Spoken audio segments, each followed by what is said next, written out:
नमस्कार साथियों, आज फिर मैं आपके सामने इंटरनेट के माध्यम से उपस्थित हूँ एक और वीडियो लेकर। हमारा टॉपिक अपवर्तन चल रहा है। अपवर्तनांक लास्ट वीडियो था हमारा। अब हम दैनिक जीवन में अपवर्तन के कुछ उदाहरण समझना चाहते हैं और हमने प्रारंभ भी अपवर्तन का उदाहरणों से किया था और वर्तमान में हम अंत भी अपवर्तन का भी उदाहरणों से ही कर रहे हैं। उसमें सबसे पहले उदाहरण हमने लिया था ये कि जब प्रकाश की किरणें इस सिक्के से टकरा करके वायुमंडल में आती हैं तो तल में रखा सिक्का ऊपर उठा हुआ दिखाई देता है। प्रयोग संख्या 1, आपको याद होगा हमने वीडियो यहीं से प्रारंभ किए थे अपवर्तन समझने के लिए। दूसरा प्रयोग हमने किया था कि जब हम किसी पानी में पेंसिल को डुबाते हैं तो वह अपने अक्ष से कुछ मुड़ जाती हैं, तो डूबी हुई पेंसिल, आंशिक रूप से डूबी हुई पेंसिल थोड़ी मुड़ी हुई दिखाई देती है, ऊपर उठी हुई दिखाई देती हैं। इन दो प्रयोगों से हमने अपवर्तन को समझने का प्रयास किया था कि प्रकाश का अपवर्तन माध्यम बदलने पर प्रकाश के मार्ग में विचलन को प्रदर्शित करता है। ऐसे कुछ उदाहरण और हैं हमारे दैनिक जीवन में।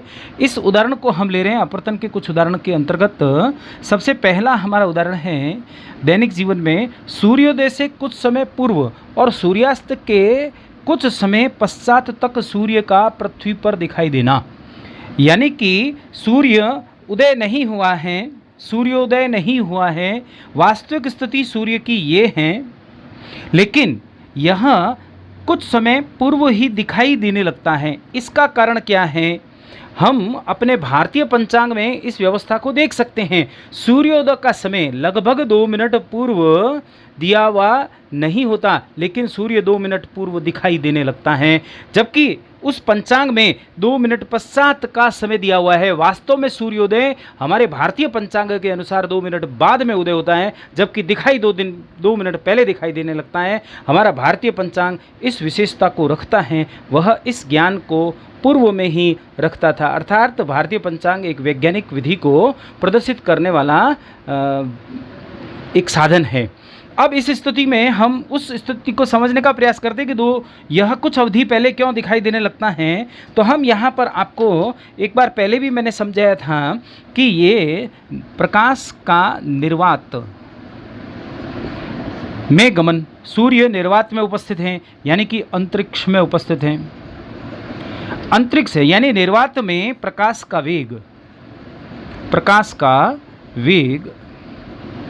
3 × 10⁸ मीटर प्रति सेकंड है, जो कि सर्वाधिक है। निर्वात में प्रकाश का वेग 3 × 10⁸ मीटर प्रति सेकंड है। वायुमंडल में थोड़ा कम है, ये वायुमंडल में है। यहाँ पर प्रकाश का वेग जो है, प्रकाश का वेग निर्वात में प्रकाश के वेग से थोड़ा कम है, लेकिन इतना कम नहीं है कि हम इस वैल्यू को बदल सकें। अतः लगभग बराबर मानते हैं हम प्रकाश के वेग को, लगभग बराबर मानते हैं हम किसके? निर्वात में प्रकाश के वेग को और वायुमंडल में प्रकाश के वेग को लगभग बराबर मानते हैं। पर हम इसको इस तरह से समझ सकते हैं, आणविक सघनता, हमने इससे पहले प्रकाशिक सघनता के बारे में भी चिंतन किया था। यहाँ पर वायु उपस्थिति नहीं है, वायु के कण अनुपस्थित, जबकि वायुमंडल में बहुत सारे कण उपस्थित रहे। धीरे धीरे हम जब पृथ्वी के धरातल की ओर आते हैं तब वायु की सघनता बढ़ती जाती है। ऑक्सीजन की मात्रा, कार्बन डाइऑक्साइड की मात्रा, नाइट्रोजन की मात्रा, धूल के कण, नमी के कण, अन्य गैसें, hydrogen, helium, neon, argon, krypton, ऐसी निष्क्रिय गैसें, इसमें इसकी सघनता धीरे धीरे बढ़ती चली जाती हैं। अर्थात जब प्रकाश निर्वात से वायुमंडल में प्रवेश करता है तो निर्वात यहाँ पर विरल माध्यम की भूमिका अदा करता है, और ये जो वायुमंडल हैं वह सघन माध्यम की भूमिका अदा करता है। अतः जब प्रकाश की किरण जो कि क्षैतिज, ये क्षैतिज हैं, जहाँ पर ये अन्वेषक खड़ा है, यानी कि आप खड़े हो, मैं खड़ा हूँ, कोई भी खड़ा है, पृथ्वी के धरातल पर कोई व्यक्ति खड़ा है, अन्वेषक खड़ा है, जब वह इस सूर्य की किरणों को वायुमंडल में प्रवेश कर पाता है तो इसको तो ये सूर्य की किरणें जो निर्वात से आ रही है वो नहीं दिखाई दे रही है। हकीकत में यह वह धरातल के, ये पृथ्वी के वायुमंडल के इस बिंदु में जहाँ वह प्रवेश कर रहा है, इस बिंदु पर यदि हम अभिलंब खींचें, ये अभिलंब है। अतः जैसे ही यह विरल माध्यम से सघन माध्यम में प्रवेश करेगा, यानी कि निर्वात से वायुमंडल में प्रवेश करेगा, तो उस समय यह अभिलंब की ओर मुड़ जाएगा।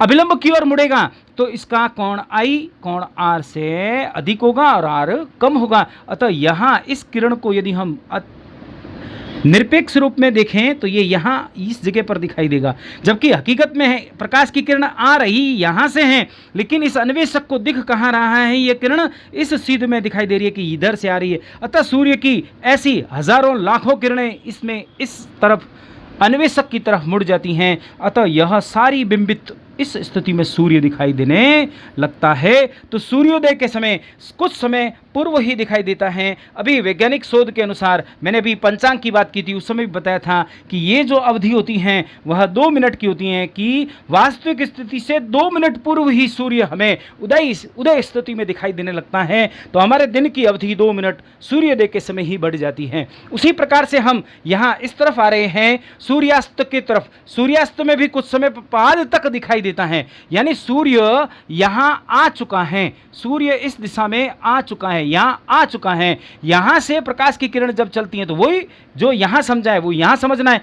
तो यहाँ निर्वात है और यहाँ वायुमंडल है। तो निर्वात से प्रकाश जब वायुमंडल में प्रवेश करता है तो वह विरल माध्यम से सघन माध्यम में प्रवेश करता है, और जब भी प्रकाश विरल माध्यम से सघन माध्यम में प्रवेश करता है तो ये जो खींचा हुआ, उस बिंदु पर खींचा हुआ अभिलंब है वह अभिलंब की ओर मुड़ जाता है, यानी कि कोण I से कोण R कम हो जाता है, और यह अन्वेषक के इस स्थिति में सूर्य की स्थिति को दर्शाता है। अर्थात सूर्य अस्त होने के पश्चात भी 2 मिनट के पश्चात तक दिखाई देता है, यानी कि कुछ देर बाद तक दिखाई देना, यह अवधि भी 2 मिनट है। तो कुल मिलाकर के हमारी जो ये उदाहरण की स्थिति को समझ रहे हैं हम, सूर्योदय से कुछ समय पूर्व, ये कुछ समय पूर्व तक दिखाई देता है, 2 मिनट पूर्व तक दिखाई देता है, और सूर्यास्त के 2 मिनट पश्चात तक दिखाई देता है। अतः कुल मिलाकर के इस उदाहरण से हमारे दिन की अवधि 4 मिनट तक बढ़ जाती हैं। हम इस बात को इस प्रकार समझ सकते हैं। यह उदाहरण संख्या 1 हो गई।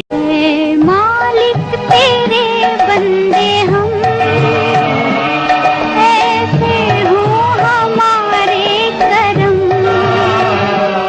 नीति पर चले और बदी से चले, ताकि हंसते हुए निकले दम। है मालिक तेरे बंदे हम।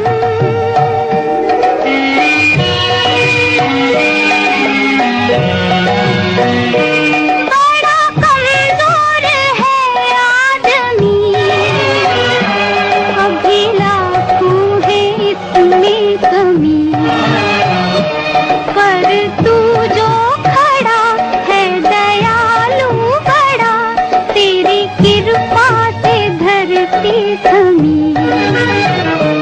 दिया तूने हमें जब जन्म, तू ही झेलेगा हम सबके गम। नीति पर चले और बदी से टले, ताकि हंसते हुए निकले दम। है मालिक तेरे बंदे हम।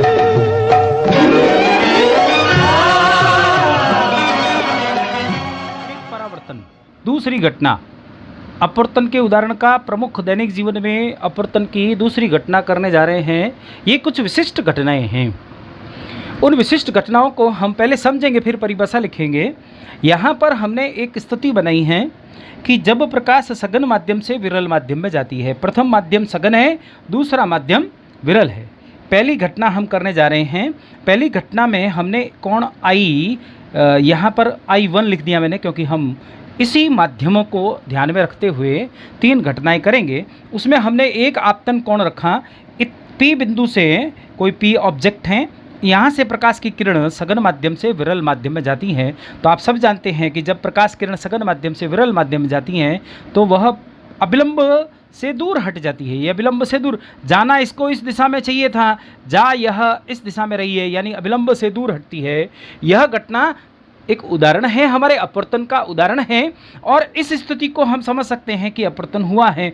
अपवर्तन कोण I, यहाँ पर कोण I1 इज ग्रेटर देन कोण R1 है। इसमें कोई समस्या नहीं, हमेशा ही ऐसा होगा। जब सघन माध्यम से विरल माध्यम में जाएगा तो यही कंडीशन रहनी है, इसको बदल नहीं सकते। उसी प्रकार से यहाँ पर दूसरी घटना की तरफ आते हैं कि कोण I का मान थोड़ा और बढ़ाते हैं।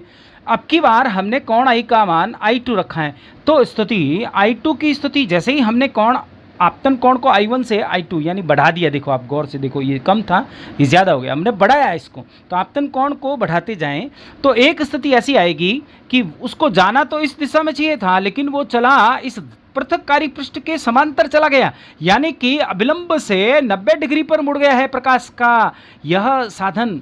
आपतन कोण इसका R2 90 डिग्री हो गया है। ऐसी स्थिति में हम इस आपतन कोण को क्रांतिक कोण के नाम से जानते हैं। प्रत्येक सघन माध्यम का क्रांतिक कोण अलग अलग होता है। जैसे कि मैं आपको कांच का क्रांतिक कोण बताऊं तो वह 41.9 डिग्री होगा, और यदि हम यहाँ पर हीरे का अपवर्तनांक की दृष्टि से देखें तो वो हो सकता है 42, उसका एक प्रत्येक पृष्ठ का 42 डिग्री आपतन कोण होगा। हीरा जिसको आप लोग कहते हैं, वह सभी सघन माध्यमों के अपवर्तन आपतन कोण का वह स्थान, वह कोण आपतन, वह आपतन कोण जिसमें प्रकाश की किरण सघन माध्यम से विरल माध्यम में जाते ही उसका अपवर्तित कोण 90 डिग्री हो जाए, तो ऐसे आपतन कोण को, ऐसे I2 को हम IC के नाम से जानते हैं, जिसे हम क्रांतिक कोण कहते हैं। तो क्रांतिक कोण के एक बीच में परिभाषा आती है। पूर्ण आंतरिक परावर्तन में पहली परिभाषा क्रांतिक कोण की आती है। क्रांतिक कोण की परिभाषा मैं एक बार फिर बोलूंगा, और वह इस प्रकार से है कि ऐसा आपतन कोण जिसमें परावर्तित कोण, जब प्रकाश की किरण सघन माध्यम से विरल माध्यम में जाती हैं तो ऐसा आपतित कोण जिसके अंतर्गत अपवर्तित कोण, उस माध्यम का अपवर्तित कोण जो है वह 90 डिग्री समकोण प्राप्त होता है। तो ऐसे आपतन कोण को, ऐसे I2 को, ऐसे आपतन कोण को हम IC के नाम से जानते हैं, और उसको हम क्रांतिक कोण कहते हैं। तो यही आपतन कोण क्रांतिक कोण कहलाता है। R2 नहीं, I आपतन कोण क्रांतिक कोण कहलाता है। यहाँ पर हमारे अब दूसरी तीसरी पूर्ण आंतरिक परावर्तन में हम इस बात को समझने का प्रयास करें। अगली बार हमारी घटना एक और हो गई, सघन माध्यम से विरल माध्यम में जाना, यहाँ पर भी है। अब की बार भी P ऑब्जेक्ट हैं, इसको हम I3 कोण पर, यानी कि I1 से I2 ज्यादा है, I2 से I3 ज्यादा है, यानी कि क्रांतिक कोण, इस सघन माध्यम का जो क्रांतिक कोण फिक्स है, उस क्रांतिक कोण से अधिक कोण पर आपतन किया गया है। यहां पर कोण I3 जो है इज ग्रेटर देन कोण IC है।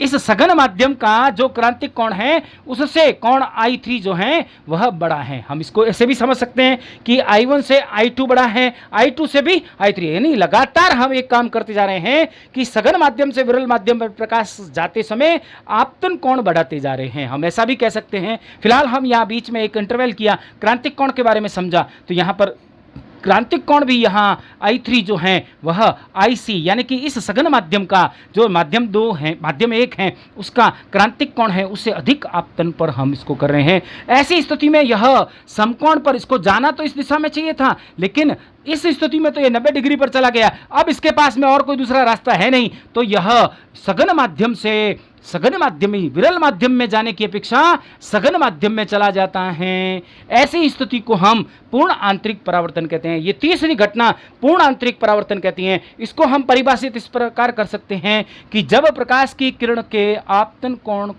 को लगातार बढ़ाया जाता है, लगातार बढ़ाया जाता है, तो एक स्थिति में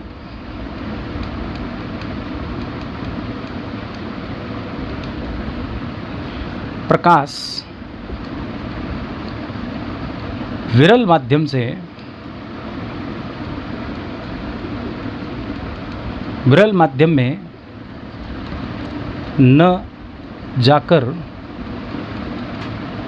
सघन माध्यम में ही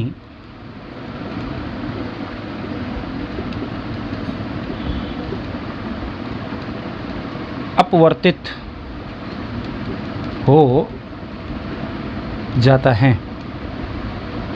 प्रकाश की यह घटना पूर्ण आंतरिक परावर्तन कहती हैं। थोड़ा पीछे हो। जब प्रकाश किरण के माध्यम के आपतन कोण को लगातार बढ़ाया जाता है, पर इसमें एक शर्त मैंने पहले यहाँ बता दी, वो आप शर्त यहाँ लिख सकते हैं, मैंने लिखी नहीं है क्योंकि जगह कम है मेरे पास। यहाँ पर शर्त यह है कि जब प्रकाश सघन माध्यम से विरल माध्यम में जाता है और उस समय यदि प्रकाश की किरण के आपतन कोण को लगातार बढ़ाया जाता है तो एक स्थिति में प्रकाश विरल माध्यम में न जाकर सघन माध्यम में अपवर्तित हो जाता है। प्रकाश की इस घटना को हम पूर्ण आंतरिक परावर्तन कहते हैं। अब इसमें एक शब्द आया परावर्तन। अभी तक हम अपवर्तन कर रहे थे, अब परावर्तन किसे कहते हैं? जब प्रकाश जिस माध्यम से आता है वापस उसी माध्यम में लौट जाता है तो प्रकाश की इस घटना को हम क्या कहते हैं? परावर्तन कहते हैं। यहां पर भी कुछ ऐसा ही होता है कि प्रकाश की किरण जब एक माध्यम से दूसरे माध्यम में जाने की बजाय उसी माध्यम में लौट आए तो उसे हम परावर्तन की श्रेणी में पूर्ण आंतरिक परावर्तन कहा है। यह अपवर्तन की एक घटना है, लेकिन इसकी स्थिति परावर्तन जैसी लगती है। परावर्तन और अपवर्तन में थोड़ा सा, पूर्ण आंतरिक परावर्तन में और परावर्तन में थोड़ा सा फर्क है। देखो, यहां से जो कोण आई आया परावर्तन के समय, वह कोण आर के सदैव बराबर होता है, लेकिन यहां पर स्थिति अलग है। यहां पर सघन माध्यम से विरल माध्यम की ओर जाने वाली बात हो रही है, अर्थात यहां कोण आई ये है और कोण आर यहां पर 90 डिग्री से ज्यादा है। तो ये इसमें अतः हम अपवर्तन की श्रेणी में रखेंगे। इसको परावर्तन कहना एक उसके सिमिलर है, इसलिए इसमें एक अपने व्यवस्थित शब्दकोश के अनुसार पूर्ण आंतरिक परावर्तन शब्द का समावेश यहां पर किया गया है, जबकि यह घटना अपवर्तन की है। अब ये काम कहां आती है, मैं आपको थोड़ा सा ये समझाने का प्रयास कर रहा हूं। एक बार फिर हम इसको रिपीट कर देंगे, थोड़ी सी टेक्निकल बातें ज़्यादा हैं इसमें, इसको हम वापस से रिपीट कर लेंगे, लेकिन फिलहाल हम इस बात को समझने का प्रयास कर रहे हैं कि आती कहाँ है। देखो, प्रकाश तंतु एक शब्द है, शब्द नहीं, एक वस्तु है प्रकाश तंतु। मैं आपको टेलीफोन की ओर ले जाने जा रहा हूं। प्रकाश तंतु यह कांच के बने हैं और इतने बारीक हैं, बाल जैसे हमारे जितने केस होते हैं, हमारे बाल जितने होते हैं उतने बारीक कांच के तार होते हैं और वह केबल कहलाती हैं और उस केबल में बहुत सारे प्रकाश तंतु उपस्थित है। मैं सिर्फ एक प्रकाश तंतु को लेकर के आपको समझाने का प्रयास कर रहा हूं। अभी मैंने आपको बताया था कि जैसे ही कांच है तो इसका क्रांतिक कोण 41.9, मैंने ये कल्पना की है, मुझे अभी ध्यान में नहीं है कितना है कांच का। हम मान लेते हैं कि किसी की क्रांतिक कोण फिक्स होता है। तो यहाँ पर जब हम बात करते हैं, हम टेलीफोन से बात करते हैं तो वह पहले ध्वनि तरंगें जो होती हैं वह प्रकाश तरंगों में बदलती हैं और प्रकाश की घटना हम अपवर्तन को समझ रहे हैं। तो ध्वनि तरंगों को प्रकाश तरंगों में बांटना है, यह टेलीफोन का एक विस्तृत कार्य है और वह पुराने टेलीफोन की बात कर रहा हूं जिसमें केबल हुआ करती थी। तो प्रकाश जो है, इस पर ध्वनि तरंगें प्रकाश तरंगों में बदलती हैं और उसे इस प्रकाश तंतु में उसके क्रांतिक कोण 41.9 से यानी 42 डिग्री पर हमने इसको आपतित कर दिया। ये इसका अविलंब है और इसको हमने 42 डिग्री पर आपतित कर दिया। कितने डिग्री पर? सॉरी, ये प्रकाश तंतु हैं, ये प्रकाश की किरण आई, ध्वनि तरंगे जो प्रकाश में बदली, इसको हमने कोण आई के IC जो होता है इसका, उससे IC से ज़्यादा पर आपतित किया है। तो यह इस दिशा में तो जाएगा नहीं। यही वाली घटना कि जब हम I3 को IC से अधिक पर आपतित करते हैं तो प्रकाश की किरण सीधी नहीं, विरल माध्यम में नहीं जाकर के वापस उसी माध्यम में आ जाएगी, तो प्रकाश की किरण यहाँ आएगी। और इस बार भी यहाँ पर जो अविलंब है वह कितना है, इसका आपतन कोण कितना है, यह आपतन कोण यहाँ पर 42 डिग्री है, तो ये वापस उसी माध्यम में लौटाए। इस प्रकार से इन तंतुओं की सहायता से ये प्रकाश की ध्वनि तरंगें प्रकाश की तरंगों में बदल करके इस प्रकाश तंतु की सहायता से एक स्थान से दूसरे स्थान तक ले जाती थी और वहां पर पुनः रिसीवर में प्रकाश तरंगें वापस ध्वनि तरंगों में बदल करके हमको सुनाई देती थी। यह टेक्नोलॉजी पूर्ण आंतरिक परावर्तन इस प्रकाश तंतुओं की सहायता से हमको ध्वनि को एक स्थान से दूसरे स्थान पहुंचाने के काम आता है। तो पूर्ण आंतरिक परावर्तन हमारे ये काम आया या नहीं आया। इस प्रकार हम इस बात को समझ सकते हैं कि पूर्ण आंतरिक परावर्तन हमारे लिए दैनिक जीवन में महत्वपूर्ण घटना है। धन्यवाद।